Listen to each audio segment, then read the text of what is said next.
Okay, so this is your weather extra on Pocono Weather 360. Yeah, you can tell we're in a slow weather pattern this week. There's not much really to talk about, except the fact that enjoy this because winter's not over, and you're going to hear everybody saying, "Oh, winter's over, it's over and over." The worst of winter is yet to come, not over. We're going to go from one extreme to the other. But I wanted to show you this. This is where we stand going in the next weekend. And you need, for storms to come up the coast and cold air to come down, we need a high pressure system up here in Greenland, which we have basically lacked.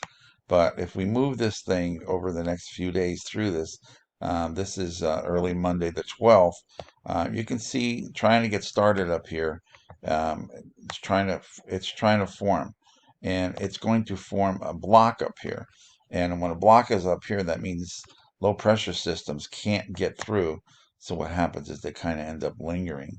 And then here's one, my Valentine's Day storm that I'm saying here, and look how the block is up here. See that? And so this is what we're looking for, and that block is going to stay there because look how deep it gets.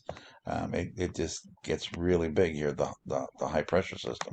So if you watch real close, you'll see how the lows can't go and how they come back to the west. And this is like around the 17th. And you can see it just has nowhere to go. So everything kind of gets stuck. And when that happens, a low pressure system coming up will, up the coast, slows down and it lets precipitation fall for a longer period of time. And that's when you get your big storms. Okay, so this is what our map looks like tomorrow in the morning, and you can see again we have no precipitation to worry about in Pennsylvania. All the low pressure systems you can see are off to the south.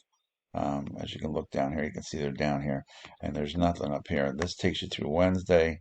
Here comes Thursday, and then here comes Friday, and then we do have a system that's coming in, but it's cutting up west of the lakes. So what's left is just the front coming through, and for the most part, it's just showers and stuff. But what it does is it allows for a very strong stream of air to come from the south into Pennsylvania, which could raise our temperatures Thursday and Friday, maybe even to Saturday a little bit, but Thursday and Friday until the front comes through could raise our temperatures in some areas of Pennsylvania to the 50s.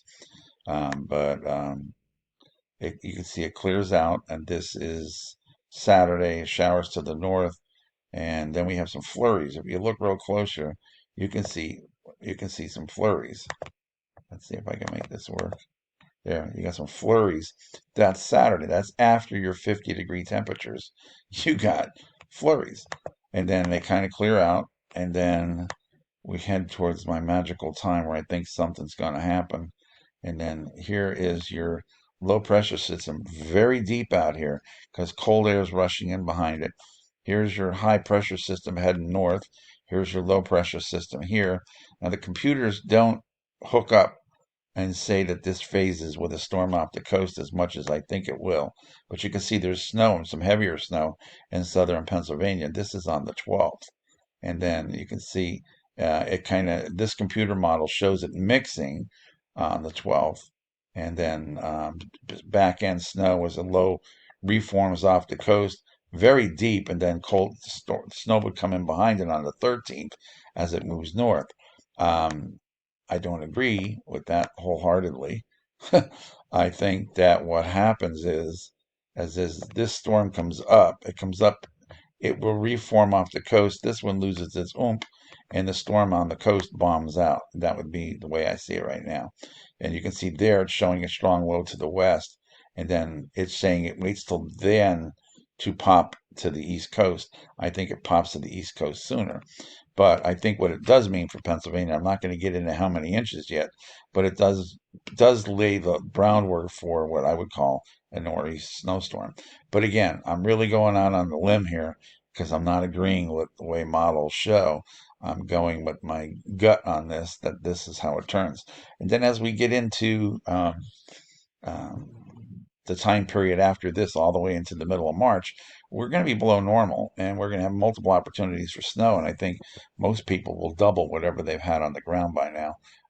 Probably end up doubling those totals. So you snowplow people, just hang on, clean your blades and get ready. You'll be back in business in the middle of the month or so, all the way into probably towards the middle of March before it lets up again. Okay, take it easy. Be safe.